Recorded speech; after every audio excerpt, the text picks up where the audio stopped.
just start by talking about each of your characters. Clarke, will start with you. To speak about my character is a bishop in a church who's about to have a coming of age experience. Even at his age, he's having a coming of age experience. There are many things that he's also getting in contact with for the first time. A estranged grandchild, his past being pulled up before him in the shape of his daughter showing up, and then he's a man on a journey. Hard to talk about very much of him without revealing plot lines. Yeah.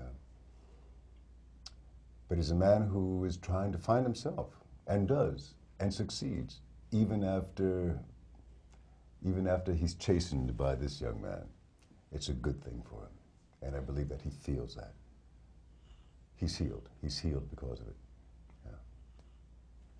Cool, thanks. And talk about your character. I portray a character named Box. He's a community leader of sorts. He's a Brooklyn blood. And I spoke about this before, but this is basically he's a young man that's, he's the young, you know what they say, America's nightmare? Young, angry, black, misunderstood, despondent. But at the heart of all that has his goals and ambitions.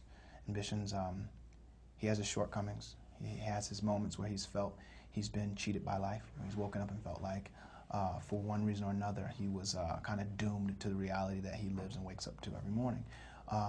And I feel like he's a representation, or he represents a microcosm of where we are as a black community very often with our young males that wake up every morning feeling slighted by God. You know, this is my reality, this is my hell, and I have to just survive. Where thriving isn't the option. You know, thriving isn't something you think about. College, you know, or even just tomorrow. There's this day-to-day exist, hustle, survival that is counterproductive when it comes to being a part of the American fabric of success. And so I kind of play this young man that is trying to find himself, and in the midst has been let down by so many people that he's become his own God, his own king of his own castle. And it just so happens, like I said, he's a Brooklyn blood. So there are a lot of negative implications that he deals with. But from the perspective of the character, when you have no choice, right and wrong is relative. Cool. Just expand a little more on how Box feels he's been shunned by God, so to speak. Well, you know, there's something he deals with, you know, directly in the film. You know, he says, you know, when this person, I lost this person, no one picked up the slack. You know, so many of our young, you know, black males, we lose at 13, 14, you know, and it talks about it in the film. There's a line where she says, you know, what happened to Box, you know, and she says, you know, there's an age where you start asking questions. And if there's no one there to answer those questions, you find those answers somewhere. And a lot of times you go to the community leaders. And when you're a young 13-year-old kid with no father, that community leader will often be a gang member or someone that the world would say is a bad person or a bad influence. Now, you know, we have as a community, we have a very close connection to the church and to God. You know, it's been that way since slavery, since the religion was dumped onto us, so to speak. And it's been this direct correlation with what we have, what we need, and what we have and what we need. So there's the physical, do we have money, do we have food, do we have support, do we have Jesus, do we have God, do we have eternal life, you know? And there's this crossroads that happens where you have, like I said before, if there's a preacher, he's safe because he represents this afterlife that we still believe in, kind of, but when you're let down by that person, it is the ultimate. Because that person, above anything else, has to be true to that final goal. Maybe I'm a blood, maybe I don't have anything in life. Maybe there's nothing going to be there. Maybe I'll never have any. But still I'm holding on to this last little string that when I die, when someone shoots me, or I shoot someone, or I shoot myself, maybe there's a maker that'll have mercy on me because he put me in this situation. Talk about how Enoch can't get through to Box and how Enoch's relationship with his grandson develops over the course of the summer. Interesting question. let me start with the grandson and then come back to Box because I think it probably works that way. I meet a young man who is my blood, who is alien, who is completely from a different class, a different time, a different community. Yet he's mine. He's my blood. He is also represents a transgression that I committed. He's also very much part of that. And this crime is always there in front of me and represented by that young boy. It's the first time that he's being allowed to spend time alone with this child. It may have been the first time he's had in a long time to be with a young man, to be with a child, to be in a nurturing aspect with this child. I think prior to that moment, it was with these kids in the neighborhood who he sees at that age, who had some promise. And for whatever reasons, they've gone away. I see my grandson almost in awe of the red or the blood element in the neighborhood, which brings me back to the promise of Box, who I think was probably my protege at some point in time, and or whom I mentored at some point in time, and really wanted would have been the son that I didn't have, a chance to do things right. So I think that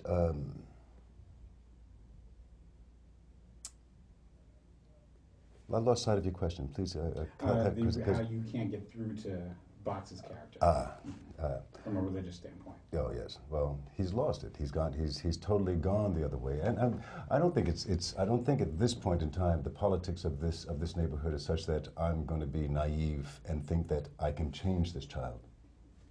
I think that the powers that being in the street are a lot stronger than the power of the pulpit. And I don't think that Enoch is naive to that fact. Yet his mission is to not only save his grandson, but also he cannot help to continue to try to save the kids that he's seen as his children before. By the time Box comes into his life, I think that he's already on the way to change. You know, when Box loses his mother, you know, whom Enoch loved, revered, respected, as part of the church and part of the community, I think he would have wanted to, you know, embrace him even more. But maybe there's something in Enoch that doesn't allow him to go across that line because of whatever his fear is. You understand what I'm saying? So I think that these two boys, they're both my sons in one respect. They're both part of my flock. They're both souls that I've got to look after as well. You know, but one has promise. My grandson has promise, and for Enoch to reveal. Listen to what I'm saying. For Enoch to reveal to his grandson his transgression. What kind of man is going to do that? What is the motivation for the man to do that? That is a heavy issue to lay on a young mind. And yet, you know, my judgment, you know, is coming from another child, you know, whom I didn't give that information to, but who was a part of that, you know, and takes me to judgment. I think that pretty much sums up you know, our relationship between these boys. Cool. Boy and man. Yes. Just talk about working with Spike Lee. Brilliant. I've always thought, you know, I come out of a theater background. The films that I've done, I've felt that there's a lot of time wasted on the set while people try to figure out what they're going to do, so forth and so on. I've always thought that if you rehearse the way that actors should rehearse, that all the camera has to do is observe the story. We rehearsed. We got on set at 6 o'clock in the morning.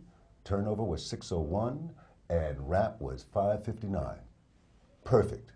That way, that's the best way to work in this industry. And it is an industry. This isn't money just to be thrown away. There's an amount of money that is wasted on a film set is absurd. You know, you could finance a third world country's deficit, but, so working with him was quite refreshing. That's what I can say. Nate, same question. You spoke on this point. I think that there's no greater feeling for an actor than to work with a director that knows exactly what he wants. He knows when he shows up, and with Spike, he knew, well, probably before he brought us onto the film, he knows. When I look into a director's eyes and he tells me, and I know that he knows that he knows where we're going, I can trust him. There isn't always trust on a set. Sometimes you meet a director and they're like, okay, this is what we're going to do, and they stop in there. And they're trying to put it together, and they want you to find a way to put it together for them. And with art, it doesn't work that way. Your art is knowing what you want it to look like. My art is knowing what I'm going to want it to look like. And then there's a note, we have solidarity. So, I mean, the macro answer is he's a genius. I remember this for the rest of my life, and I don't know if I'll ever have this type of feeling in working with anyone other than him. And the micro answer is he knows what he wants, which makes my job much easier. Yeah. And there are probably other directors who probably should take a page from his book on how to, seriously, because he's an artist. He is an artist, and when artists come together, great things happen. We wind up serving society where we're supposed to, and that's what he's done throughout his career, I think. Awesome. Do I have time for one more? No? Okay. Thank you, gentlemen. Thank you, Mr. Waller.